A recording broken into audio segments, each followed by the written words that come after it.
好，各位观众，大家好，我们是在山西省大同市大学体育馆为您直播盖世拳王雄霸天下 WBA 世界拳王争霸赛。今天10月3日，我是周超。今天由我和《拳击与格斗》杂志主编蒋春天老师一起为大家进行解说。好，观众朋友们，大家好啊！这个是我们当晚的第2场主赛啊。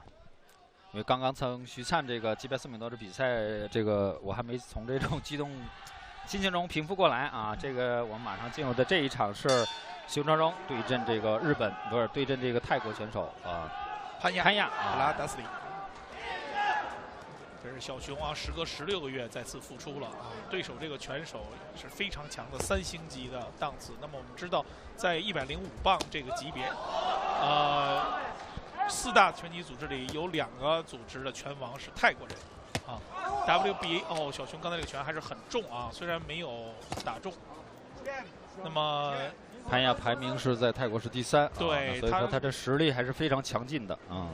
对，他上面是 WBC 的拳王啊，世界拳王万恒。那么另一个人就是 WBA 的现在的这个拳王米永德荣。第3就是这个潘亚普拉达斯里。小熊今天状态还是不错的啊，不错。左手2次。实际上这场比赛和刚刚这个徐灿对阵宋炳斗性质是一样的，都是一个年轻选手对老将啊。只不过这次是中国老将。今天是小熊的35岁生日。小熊要复出去挑战世界拳王头衔，那么必须要经过这个年轻泰国选手这一关。对，这是一场挑战者排除战啊，赢了以后呢，小熊下一场就可以打了。双方有一个互相的击鼓啊。泰国选手的勾拳要提防一下小熊啊。漂亮，熊超荣感觉今天以前这种勾拳用的比较少啊。对。今天他的左手勾拳实际上用了好几次。对，虽然小熊这次比赛备战时间不长，但是在赛前降重环节，我能感觉到他已经非常的这种认真和努力了啊，都降过了。对，就是太认真了啊。昨天称重的时候47.05，对，这整个是历史最低的一个这是一个离开擂台16个月的老将了啊。一般像这种职业选手，他们离开擂台以后都会胖，对，但是小熊反而把这身体保持得很好。泰国选手确实不弱啊。他这个后手拳这个上勾迎击，我觉得几次抓得很准，对，打中熊超荣啊。因为对手比熊超荣的这个臂展要长了很多啊，长了7公分。小熊开始吃拳了，我觉得。到目前为止，泰国选手18战保持全胜啊。对，无负。那么我们也不知道，这个是导演陆川是吗？啊，对。那么出现的这个拳击比赛赛场，是不是要拍一部这个拳击大片儿？对，我们中国需要啊一种体育的励志的这种电影。那么世界上有很多的这个拳击的电影，对，搬上大荧幕的特别多。那么实际上拳击题材是所有体育项目中被搬上大荧幕最多，而且是获得奥斯卡奖最多的。你像这我们知道的洛奇系列、愤怒的公牛、斗士、百元宝贝儿都是。实际上，我觉得拳击这个项目能揭示比较深的这种社会生活内涵，对，体现出一些这个抗争和不屈，能有一些人性的光芒的东西的。所以说，这个题材也很容易成为这种大导演的这种最爱。对，应该是这样的啊。小熊的这个改变自己命运的这个过程还是很励志的。我看看小熊真实的人生比电影还要精彩。是啊，跌宕起伏。我刚才看这个第1回合啊，双方对手还是逼得比较凶的。我突然间觉得，这个小熊啊，还是有一些那什么慢了啊。速度上面的话，他没有适应对手的一个节奏。对。就是说，他这个对手也不是那种一板一眼的，一旦逮住机会的话，连击啊启动是非常快的。对，非常快的。因为赛前我们看过他的一些训练，包括比赛的录像啊，确实这种灵动型、快速型的选手。那么实际上这场比赛对于熊超荣来说是非常艰难。那么我们知道这个在108磅，就是这个小熊比赛级别这个105磅这个全世界排名前20的这个拳手，目前现役的平均年龄是26岁。在整个职业拳击历史上，熊超荣这级别35岁以上能打赢世界战的只有2个人。是这样，只有2个人。那么从客观和这个历史条件和这个数据来看，熊超荣比本场比赛和以后的挑战赛还是非常的一个艰难。而且尤其是泰国拳手，他在泰国排名第3，前2位是世界拳王。而且我特意查了一下泰国选手他这个战绩啊，只有1场是 debut， 就是0战绩的，其他的那些都是说这种10场以下的有4场，剩下那些全都是说几十场的那种，所以他真不是说像。我们知道很多泰国选手数据很夸张，但是这个潘亚的话刷的比较多。对，潘亚的话实际上是当做一种年轻新秀来去培养的，对，是奔着世界拳王头衔去的。对，那么实际上他和这个徐灿一样，都是想踩着这个老将的肩膀和这个梯子去往上更上一步。对，今天感觉小熊的这个右手出的比较少啊，后手右手出的很少，主要在打左手。事实上，我觉得小熊这场漂亮，小熊这场比赛比他上一场比赛啊输的那场表现的要好，但是因为对手，无论从这种身高、年龄啊，包括这种出拳频密度，主要是速度，现在的速度有点跟不上对手。左手迎击的话，已经小熊挨了几次。对，而且你看臂展，这就是刚才这个臂展优势，同样打。而且小熊的连续拳不多。因为这个次毕竟16个月啊没有打比赛，那么他比赛的这个感觉啊，包括体能啊，小熊赛前是最担心自己的体能的。对。哦哟，又中了对手的后手，啊，小熊手要抬高一点了啊。那么事实上，我觉得啊，熊昭忠无论这场比赛啊输赢能拿到怎么样，他的历史地位是不会被改变的啊。那肯定，中国历史上第1个男子世界职业拳王，而且是目前唯一实现卫冕。对。而且今天这场比赛是3星战啊，中国有到现在这是第15场3星战了。熊昭忠自己就占了1/3，打了个5场3星战。而且他参加了7场，算上今天是7场的世界头衔战。对。到目前为止，这个数字国内暂时是没人能比得上的。对。而且你像周老师，我们知道以前小熊面对这个很强大的对手啊，对，奎洛呀、巴特勒呀，这都是当年 P4P 啊或者世界真正的第一的积分第一的选手，对，非常强。包括内藤大柱啊，包括这个现役世界拳王内藤和这个巴特勒都曾经在客场小熊挑战过，而且在比赛过程中击倒过对手。对，所以说他还是真是，无论有些人可能会质疑这个小熊的这个实力啊或什么样。但是他确实，他这些辉煌战绩是没法抹杀的，而且是等待着中国年轻的拳手能去超越啊！希望徐灿对，去超越啊！对手的右手后手，熊显示了一下闲暇，没问题。今天晚上这个2个老将啊，就是说体现了一种不可这种逆转的这种客观规律。对，这个老将确实在这种心理啊，包括比赛状态上，无论从瑟米诺到熊昭忠来讲。这个拳击确实就是这种很残酷的这一项运动啊！刚才对手的一个右手后手啊，直接命中了熊昭忠的面部。好，这个是打低了。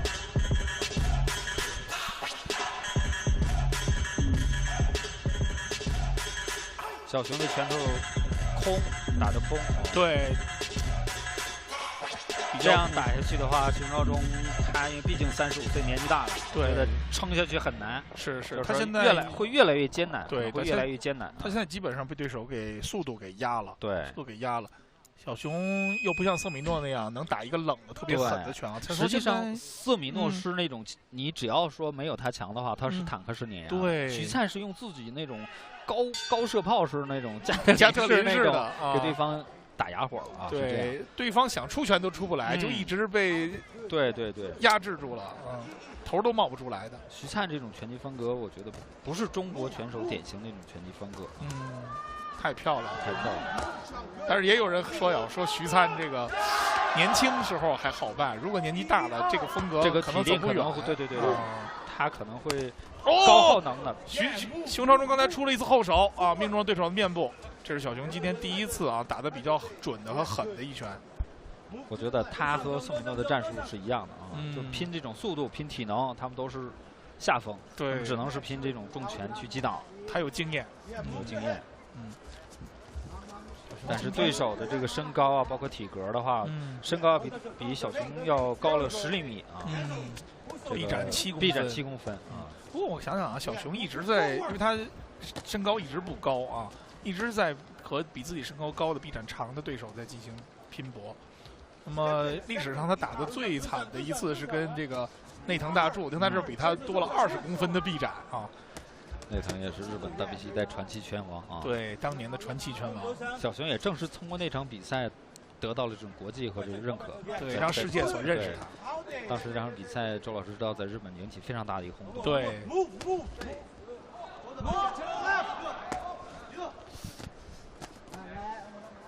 对手确实出拳啊，速度更多更快。对，还是很狠的啊。就是效率很高。对，效率非常高。其实对手拳不是很多，但是很高效啊。对，克制小熊。哦，漂亮啊！刚才犹豫了这一击左手上攻。左拳进去，刚才可惜刚才那个。他们现在这个 AB 在喊小熊往里走啊，1-2，小熊往里走啊。2个1啊，告诉他说让他打2个1。单拳啊，1-1啊。哎呀，这个没有准备啊，左手确实打中了迎击，不够重。对手都是这种连续的组合拳，小熊现在还是单拳。对，他的前手拳其实是干扰，没有发力。小熊，我觉得还是因为他是16个月没有比赛，这个比赛的感觉不好。实际上是上一场比赛的时候，我们觉得小熊的状态是非常好的。对，当然那场比赛结果还是有一定争议嘛。对，1-2分歧判定，击倒对手1次，分歧判定。小熊这么长时间远隔拳台啊，技术生疏。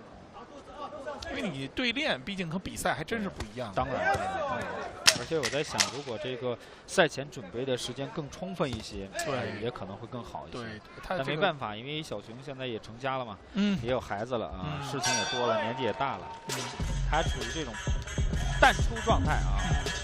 应该说刚才这一回合打得比前2回合要好得多。对，应该说可能小熊后手从刚才那种紧张状态已经也适应了。看这都躲过去了。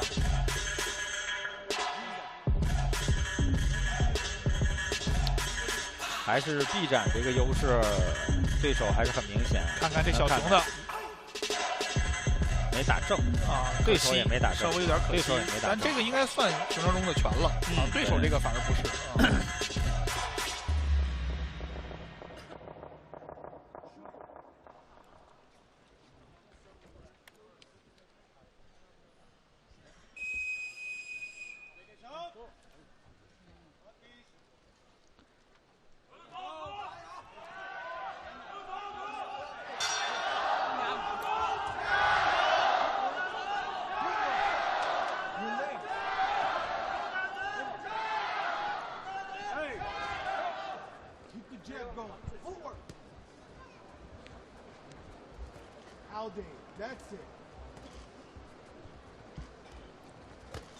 我们来看看第4回合的比赛。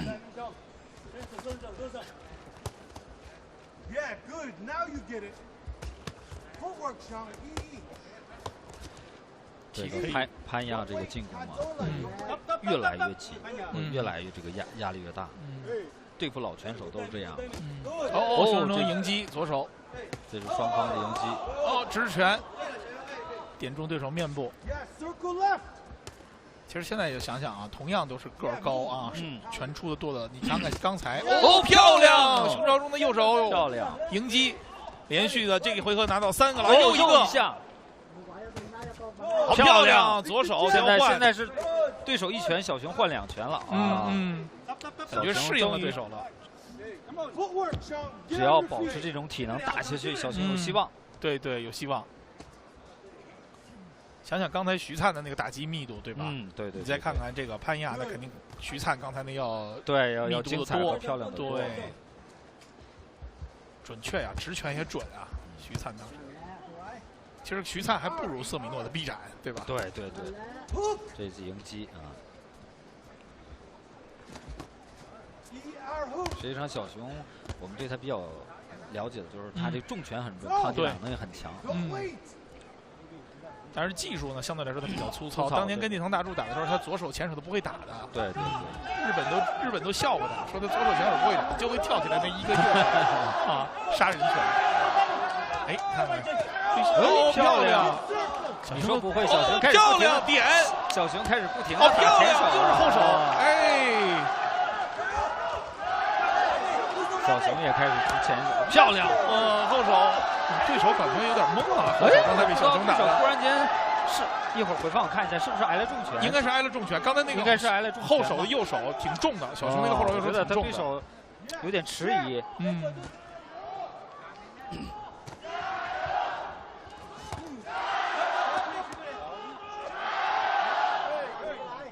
但是第8回合应该是第7个第8回合，小熊比较难熬啊，他的体能。对，应该选手都在这个时候有一个调整。漂亮。没用。这个潘亚的话开始不停朝小熊的腹部去攻击，但是小熊都防住了，都在壁上，拳套上。看到了这个木村对邹市明的这场比赛，也是不停朝老拳手的腹部攻击，不停的打，耗体能嘛，这个是。对。这回合比赛还有不到10秒钟结束。因为打腹部也有一个纠缠的问题，身体纠缠问题。我看着在北京的训练的时候，当时熊朝中练6个回合的这个对练，有2回合是专门扭在一起，跟他的那个菲律宾陪练进行扭在一起，就是为他增加他的体能，让他知道有这个扭动。没看到，这是尼诺，他的菲律宾的教练。看熊朝中就这一拳，看见了吧？非常漂亮的左拳的摆。看看这个啊，又来一个，对，这就是刚才那角度的啊，这就是刚才那一拳。我觉得小熊啊，已经不是当年了，当年这一下可能对手就倒了，直接就倒了啊。对手这几个拳虽然中了，但是很轻啊，没什么问题。对。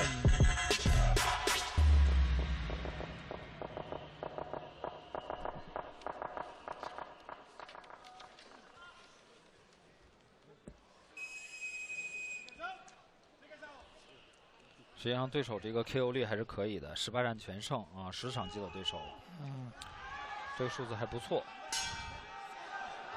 毕竟是拳怕少壮啊，这个潘亚是90后，对，26岁，91年对82年啊。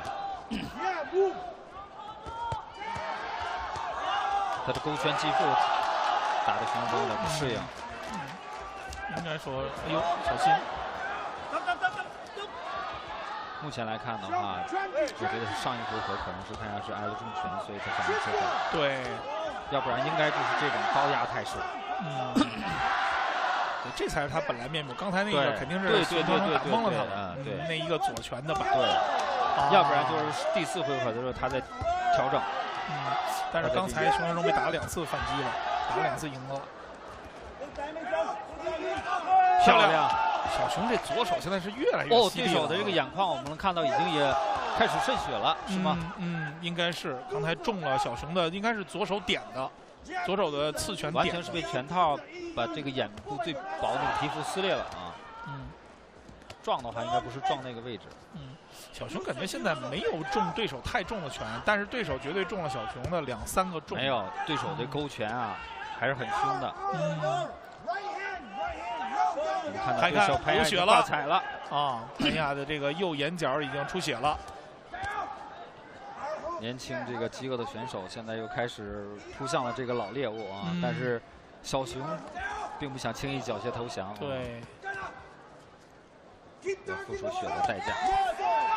漂亮，小熊的这个有经验啊！点对方这流血的地方，继续打，点对方流血的地方。然后让这个裁判又一个直接 TKO 是吧？这个也是战术啊。对，点对方又一个漂亮，就不断的点对方这个流血的地方。这个比赛真是一波3折啊！这是双方好像是拉锯战一样，太艰苦了打的。感觉小熊比我想象啊打得好，比我想象打得好，应该叫熊哥了啊！现在。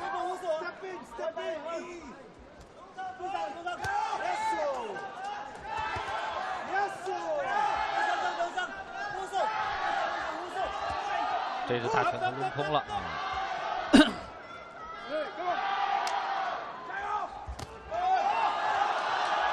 教练不停的在给他小熊做手势，移动，进来。漂亮！小轩不断的流血，那伤口。对，所以说现在拳击智商啊，小熊回来有拳击智商比以前强太多了。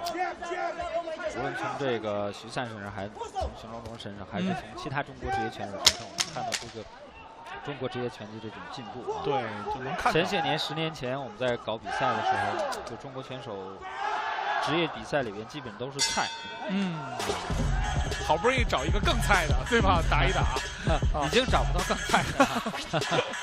当然，现在出去打还是菜。起码在这个小熊这边鼻子也有点阴影了。看一看啊，直拳，你可以看到双，看小熊躲过去了，互相的一个交换啊，这是对方的臂展更占优势。看看右拳，对手泄了一些力。加油加油加油，好不好？小熊小熊小熊，特别棒！哇，全场这个气氛太热烈了，真是。小熊小熊小熊，好。我们这个山西大同市大同大学体育馆啊，这样一队2007年啊，能容纳这个加上那场差不多有8000个座位可以啊。它这个固定场地座位是6700个啊。加上拳击那场的话，他能举办过这种乒超联赛啊，举办过乒乓球这个联赛啊，乒超的比赛。乒超的比赛啊。我们看一看啊，第6回合，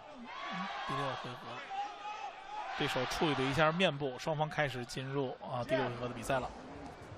应该说从脸上的你可以看，漂亮，可以看看啊，熊朝忠脸上要干净的多啊，对手脸上要明显。漂亮，小熊呢现在这个打得太顽强了啊，防守应该说今天的防守做的还可以。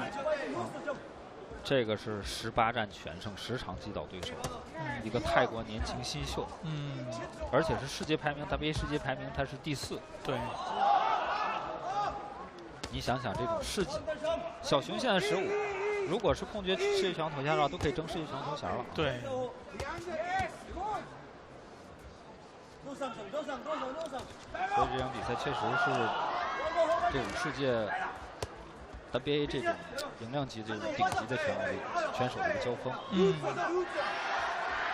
很多人说啊，这个迷你麦姆就这个迷你轻量级或者草量级太小了，如何如何。其实世界上很多有名的拳王最开始都打105，对吧？像高山胜成啊什么的，这些都打过105，包括井冈一翔，对吧？最开始都是从105开始打起来的。好像这级别里卡洛佩兹是不是也这个级别的？我记得对。是对，因为是那谁，林明佳曾经挑战过嘛，应该也是这个级别，对，伟大的世界拳王，对，林明佳，那是中国来自中国台湾省的拳手啊，中国到目前为止历史上第1场4星级比赛就是林明佳，就是挑战过说这个里卡洛佩兹，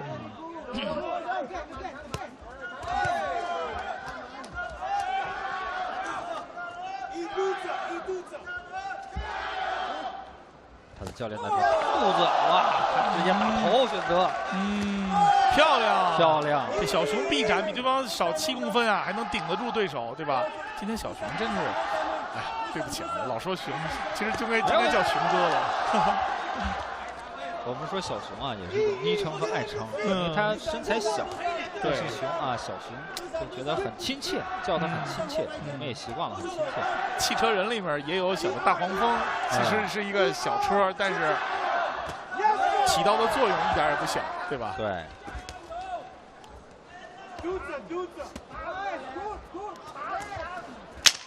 小熊这场比赛打得很艰难，也很坚决哦。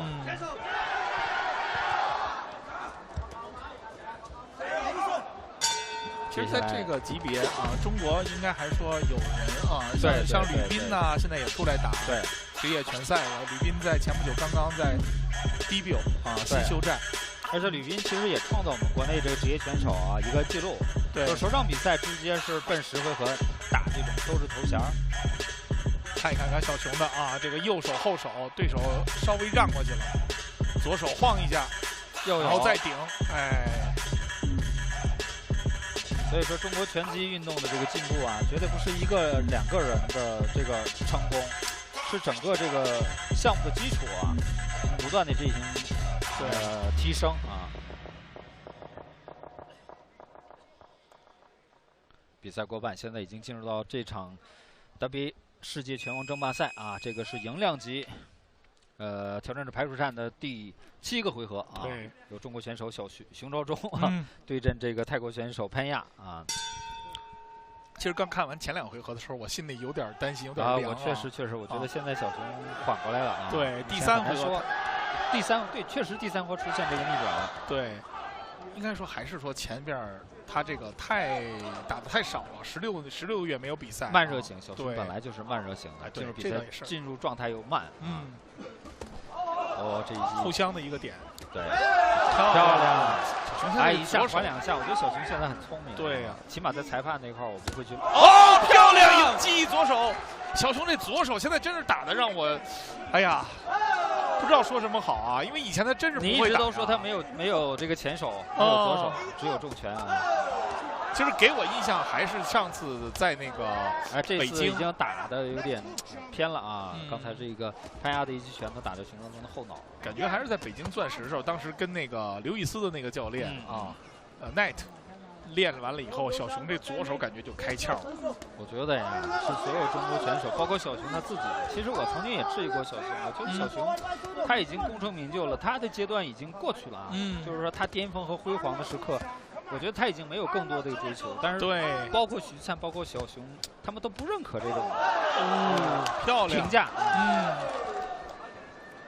不认可评价，对，不认可我说这种，我说小熊是不是已经都可以了？但是从目前今天比赛来看，我觉得小熊和徐灿都憋着一个劲儿，就是要给大家看一看我们最好的一个状态。对。他真是练得非常苦，这40天啊，回来的时候这40天真是练得非常苦。咱们再想想，如果这场比赛啊，我们重庆一下，如果能赢了的话啊，下一次就是世界战。哎呦，小熊挨了一记重击，但是对手好像是肘吧？不是，一记迎击的一个面门的重击。哇，小熊刚才挨了一重击，第一下有点迟缓。我觉得现在潘亚他在等待时机打准。其实这场比赛呢是 WBA 的世界挑战者排除战啊，尼永德荣的那个经纪人的另外一个也叫潘亚啊，这个泰国人，很著名的泰国的那个 Diamond 的这个配拳师和经纪人已经来到了我们大同啊。这场比赛结束了以后呢，就可能会跟 WBA 的冠军委员会主席乔治马丁加上全威四海咱们全威四海公司进行商谈啊，看看能不能打世界战，世界战是怎么打，在多长时间内打。尼永德荣现在还在，对，实际上我之前我跟你沟通，我也说了一件事儿啊。实际上这场比赛呢，本来是安排小熊打这种肢节挑战世界拳的啊，对。但因为他的那个卫冕者，他去当兵服军役，没有办法协调这个时间，但是这比赛要定下来，没办法，只能进行更换对手。对。那我现在实际在想，如果说小熊提前备战好，直接打的话，这个场面跟现在也差不了多少。因为那个现役世界拳王和我们现在跟熊人交手的潘亚啊，他们俩这个难度系数差距并不大。对一个那个是16战全胜，他是18战全胜。对小熊这种老将的考验而言啊，他是一样的。对。我们看一看啊，刚才这一回合对手的这个迎击啊非常重，应该是2下啊。这是今天熊昭忠中的最重的一个清晰的重拳，但是马上还了一个，看2次直拳啊，非常漂亮。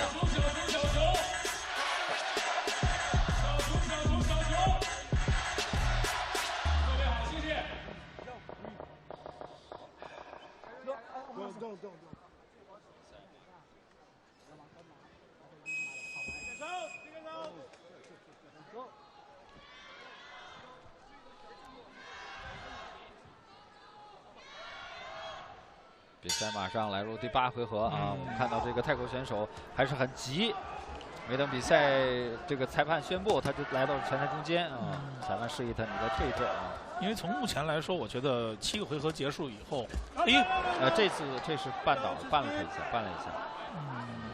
因为我觉得小熊还是占优势的7个回合。对，小熊大概是4比3或者5比2的时候，小熊挨的拳很清晰，对手挨的拳也很清晰，而且挨的更多，对，更重，而且挨的更重啊。因为职业拳击还是看压制，看这个大面积档，看这个漂亮啊，很好。潘亚有一记隐蔽的一个上勾，担心的是还是第8回合好像体能。对，看看小熊还行，还没有吐牙托，没有张嘴。刚才这个回合间隙的时候，裁判询问那个教练询问他时，他晃了晃头，没问题。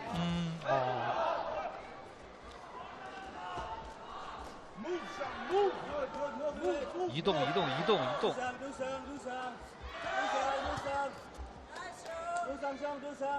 还行，从呼吸感觉来说，这个体能是没问题的。所以我们就说小熊可惜了，你知道吗？他只备战了不到1个月时间。漂亮！刚才又是前手点。如果小熊能60天，对，多20 60天。另外一个就是说，不要空到16个月没有登台比赛，仍然保持这种比赛间隔出场这一个状态的话，肯定会比现在还好。小熊今天这个左手打的真是好啊，让人眼前一亮啊。也许对手就防着他右手，知道他右手重，防他右手，所以他今天左手才能够出现这么多好拳啊。可能是小熊就专门练了这个。对手现在拳头我觉得有点散了，就开始左右勾拳、左右摆拳啊，直的太少了。对，直的就少了。按理说应该他臂展这么长啊，对，应该多打直的。你看，小熊连续让小熊用自己的头去试探对方，打2下，然后我来一个重拳啊，躲，哎，斗对手把这个拳先出来。这个不像是一个26岁的年轻人啊，没有展现出我们徐灿那种风貌。对。打击频率啊，徐灿刚才那个打击频度多强，那个心气儿太可怕了。小金刚才有点趔趄，不过应该不是重拳的趔趄。对，每次当对手扑上来的时候，小熊就用重拳还颜色，马上对手就退却了，觉得他没有丧失这种杀伤力。对，他也比较紧张，也比较担忧哦，万一被秦昭忠重拳打中了的话，那就交代了。小熊这后手拳还是犹豫了一点。从这种体能来看，我觉得小熊体能没有问题。目前来说没问题。刚才试了一下，血又流了，又开始流血了。哇，小熊太棒了，今天表现完全超出我的预料啊！但是这场比赛的话，我实际上是看好小熊的啊。刚开始就是相对于徐灿来讲的话，我都更看好小熊。是啊，所以可想而知。就这一下，看看哇！但是他还是有一个后移的一个侧闪，不然的话可能会挨得更正。这是对手刚才连续的右手点了2次小拳，看看双方的一个交换啊。不过这个也不是很重。对，因为这场比赛前，其实我跟贾老师完全不一样，我是有点担心啊，不太看好小熊。我主要是因为担心他的训练和他的体能。徐灿的比赛，我反而跟你不一样。没有，我觉得徐灿获胜的话，对我来说是非常大的一个惊喜啊。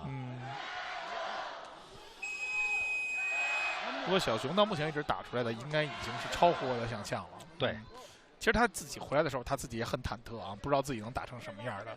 在北京接受采访的时候，他也很担心自己的体能问题啊。他跟我们说，因为他从来没跟我说过累啊，但是说他打靶也不累，训练也不累，跑步也不累，但是他跟打对练的时候，他说还感到累了。岁月不饶人，小熊毕竟是这个35岁，今天的生日之战。小熊也是拼尽全身的力气，太努力了。其实你可以看看对方加速了，对方可能知道自己输着。对，但是他主动进攻的时候，实际上是给小熊机会了。对，因为他必须要拉近距离去打。对，漂亮跟上，这是配合步伐的一个左手摆。裁判他的伤可能让他处理他脸上的伤，大家看看啊，他的眼角流血还是比较厉害的。裁判第一次 Dr. Change 了。OK， 第一次医生。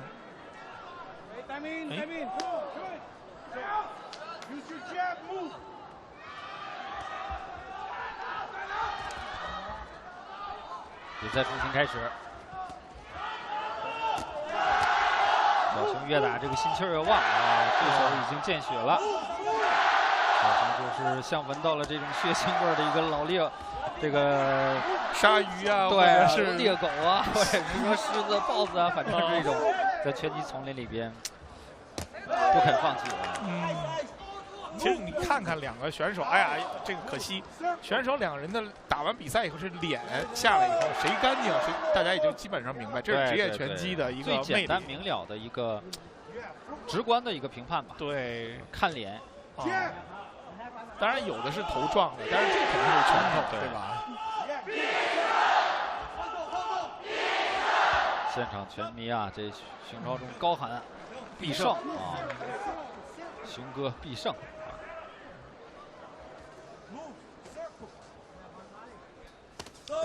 漂亮！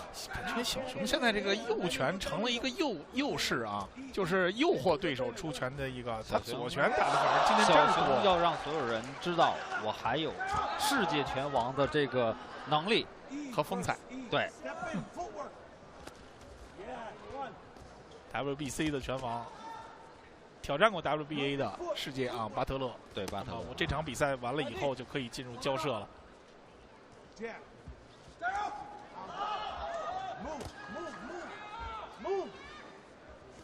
哦，小心啊！这种拳要小心啊！这种容易被对手抓反击。没有距离的空摆。这拳手真的太不容易了啊！小熊35岁生日这天，第一，我不希望他受伤，哪怕他不获得胜利啊，我不希望他受伤。小心啊！被点了好几下。但是小熊今天到目前为止的这种表现，真的令我特别的钦佩啊！这个有点忙乱啊！刚才这一下虽然没有中拳，但是被对手点了好几个。再打一次，放弃了啊！哦，漂亮！对，压哨这个敲铃这一下啊，就这一拳可能就把这一局扳回来了。对，给裁判很好的印象啊，就是因为他这拳比较重，对手那几个全都是点。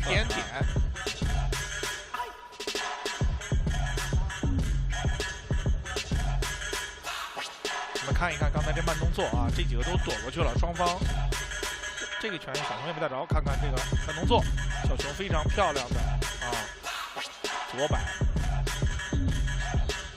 对手也还了一个，这是一个互相的交叉。哦，这应该是上一回合的慢动作。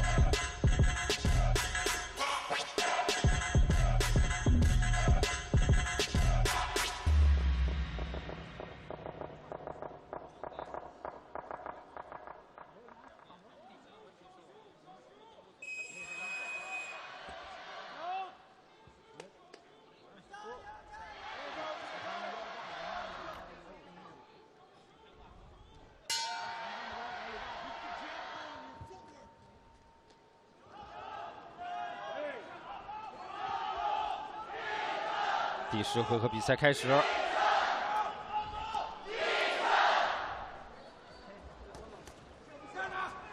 这个泰国选手看来真是什么招都用了。你看这个脸上抹了太多这个凡士林啊。按理说裁判应该对让他擦掉他这个，对，因为拳头这种因为摩擦力是不一样的。对呀，凡士林太多了以后，小熊的重拳就打得上。你在副着上的话，对，他会很快划开。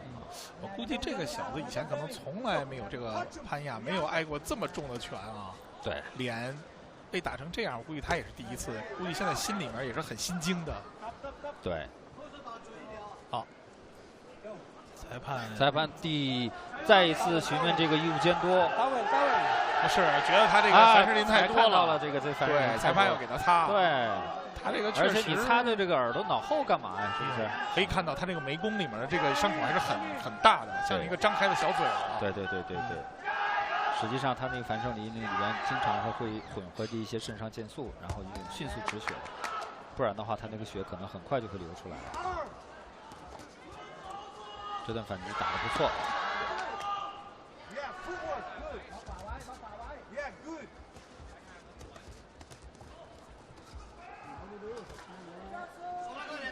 到目前为止，小熊的脸非常的干净，漂亮。这小熊的臂展这么短，他这个扫就能扫到对手的下巴。对，这是配合，还是配合步伐啊？说明小熊这个步伐现在做的真是很好。35岁也不老嘛，这么小的级别。哎，看他的左手，看左手。所以小熊这次啊，裁判警告打低了。那个小熊这次的备战呢，是他对奎洛之前啊，那个菲律宾的裁判尼诺，原来曾经带过小熊3个月的那个菲律宾国家队的前教练啊，这次来帮着小熊进行备战。所以说小熊啊，包括许粲，目前很多国内这个全运四海这个选手，都是说有非常多的这种国外的高水平的教练在进行着辅导和提高。对啊，你闭门造车的是不行。包括他们这次的备战啊，前期是2个菲律宾教练，1个菲律宾陪练，后期又来了3个菲律宾教练，1个陪练，带6名选手啊。所以说我们也询问过这个选手，说不同的外教来带，对他们那种兴奋度都是不一样的。对，觉得各种方法或者各种以前没见过的那种训练拳的技巧，对，觉得很新鲜。小心！哎呀，对手这个手术有点多，这一回合。这回合他的拳有点多。漂亮，2次，漂亮！哇，最后这2次小熊越来越有经验了。最后这几次，因为裁判啊，在整场比赛衡量的时候，他可能会忘。对，因为尤其是有些很知名裁判他年纪大，他有时候会忘了这个之前由于进行到很激烈紧张，到底多少下？最后这几下，打上的时候，他可能会印象很深刻。对，看看啊，这一回合对手的一个右手，小熊交换，对手可能稍微重一些啊。其实我看我参加过他们的那个裁判会议啊，看小熊这个右手互相的一个打，看过他们的裁判会议，他们的裁判会议其实就是这样数，裁判心里面数10比9。10比9，哎，中了一拳，10比10了，然后这边又中了一拳，再9比10了啊，就这样的不断的心里面数。反正每个裁判有每个裁判自己的方法，有些老裁判他会总结一些经验，然后传递给年轻的裁判。对。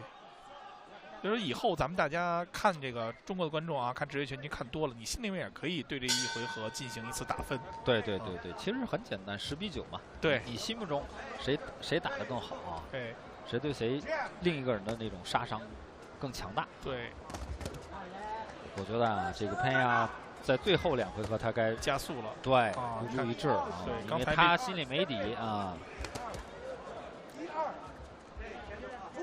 1-2。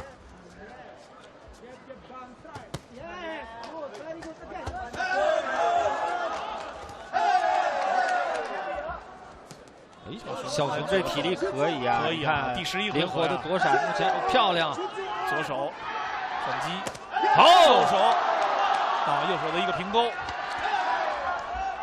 11回合能维持这种高频率的这种对攻，对啊，而且没有疲态，对啊，太是不容易了。他今天其实因为臂展短的话，他今天后撤步躲的还是比较多的啊，以往他都是压迫式的打法。哎，小熊这一下躲得漂亮啊。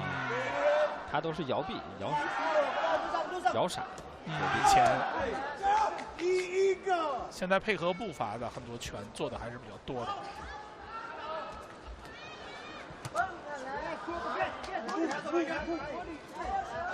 像刚才这一回合开始，对手可能有3次啊组合进攻，有2次打得比较准，对，小熊输了回去。到目前为止没有一个这一下打中了，刚才这几没有一个比较让人印象深刻的拳啊，面中拳。但是刚才在边角有一个漂亮右手啊打中了，这一轮又回来了。对，又扳回来了，大家可以漂亮自己数一数啊，双方的命中的情况。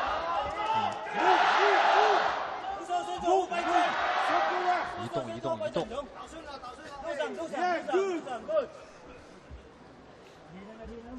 哦，好漂亮！小熊这2次连击啊，2次迎击。其实以前他哪有这样的连续的呀？现在就是真是技术的进步。2次都是打实，你看。对，以前的小熊呢真是很快的一个动作改变。对，哦，又是左手点中了。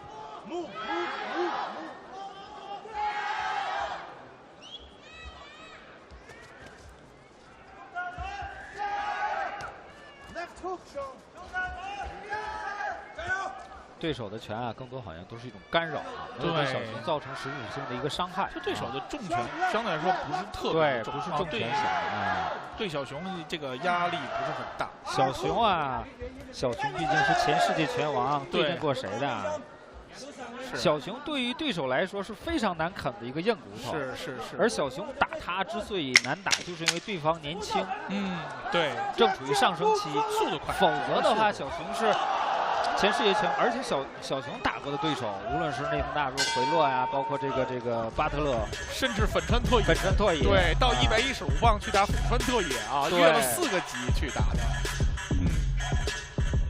都是很不容易的，打这些都是世界顶级的，是实打实的悍将啊。对，在本级别都是非常强的选手。看看啊，右手的追击，这种拳小熊这种短臂斩都能打得到啊。对啊，看看两拳的，互相的一个交换。最后一回合，看一看，能坚持下来了。小熊今天没有吐拳套啊，没有吐牙套、牙托啊，所以说这个体能应该是他现在心里面有底了。谢谢。不过比赛应该到目前来说还是比较接近啊，这场比赛上座率还是很高的啊。对。来看看最后一回合的比赛啊。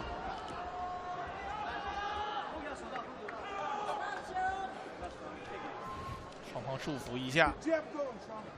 最后一战啊，最后这个泰国选手太夸张了，在这个楣弓上抹了那么多的一个凡士林，怕小熊给他把再打开了。对，小熊啊，真是35岁的年龄啊，在自己生日这一天与对手对攻到最后啊。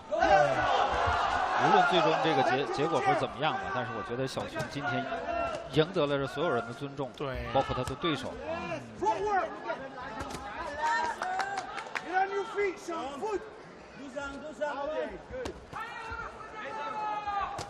小熊拼每一拳，拼每一回合，防好。感觉上应该现在哦，漂亮。感觉现在小熊是这样，先开始我这1分钟我先防着，先步伐防让你打，然后他要后这个后发制人，对，回合后半段。你看，这个也是战术啊，对咱们印象很深啊。对，有很多都是说，回合休息完之后头30分钟，头30秒，头30秒啊，或者头1分钟啊350，然后接下来的体能下滑的不行。对，哦，漂亮，小熊。今天真是太让我感到惊喜了啊！双方交换没问题。哎呀，小心啊！这个1-2啊，这个1-2，刚才小熊的面部。潘亚本中拳就是这场比赛啊，漂亮，又回了一下，很好看的，就扳回了。刚才裁判可能是说9比10，小熊对10比10了，现在又10比10了。看一看，哎，这个顶，小熊刚才有一个左手的上勾。哎，3拳，左手的3拳，你看以前哪有这样的技术？小熊还开始灵活的在跳步，就说明他体能完全没问题。对，体能完全没问题。哦，哎，没问题啊。这个潘亚有点懵了啊，对，没遇到这么难啃的这个老将老骨头啊。而他的打击频率不够啊！想想徐灿刚才是什么样的，对吧？怎么攻略宋雨诺的？老将确实就是从规律上来讲，老将总有一天早早晚晚会成为年轻选手的垫脚石。对，徐灿凯上这么多上去了，但有些选手可能会踩翻了啊。对，没踩住，踩翻了。对，看看最后10秒了，最后10秒钟，小熊响了，熊朝忠再来一组进攻。小熊不想打了，够用了，我觉得够用了。好，比赛结束，比赛结束，生日快乐！熊朝忠，这场比赛真的太精彩了。对，我没想到小熊在这个年龄保持这好状态。确实是一场非常精彩的比赛。在结果产生之前，2位拳手都值得我们把最热烈的掌声献给他们。来，感谢2位精彩的表现。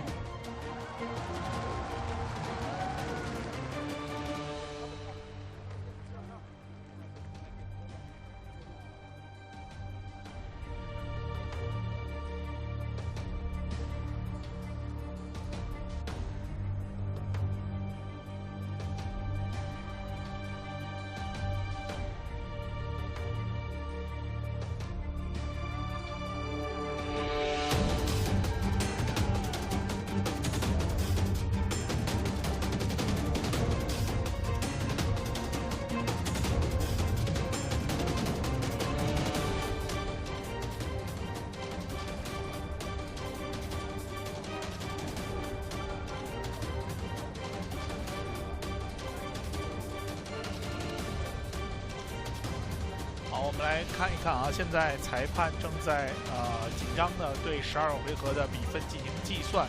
那么从比赛来说，双方应该是差不多。我们的感觉是可能小熊稍微好一些啊，但是最后还是要看3名裁判的打分啊。这次来自大洋洲的裁判啊，来自日本的裁判，他们最后怎么对这个2名日本裁判？来，请双方选手来到拳台的中央。来，马上就要公布比赛的比分的结果了。Please come to the center of the ring。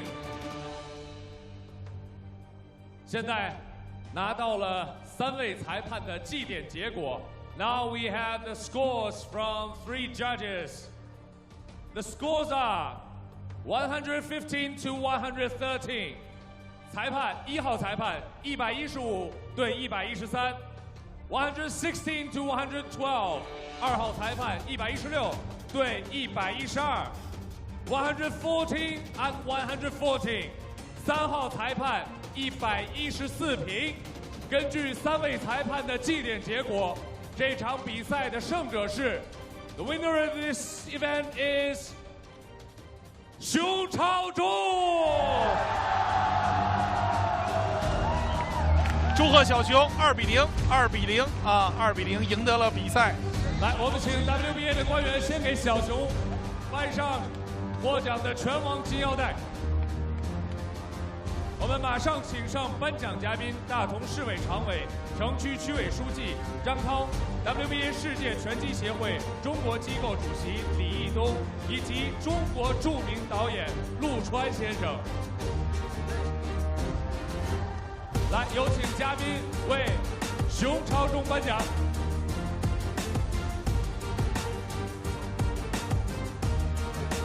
嘉宾将会为我们的拳手颁上古城大。想每天都看最新火爆格斗视频吗？微信点击右上角加号，点击公众号，输入格斗地界，每天中午12点准时为您呈现最新火爆格斗视频，官方赛事安排，比赛直播，全场回放。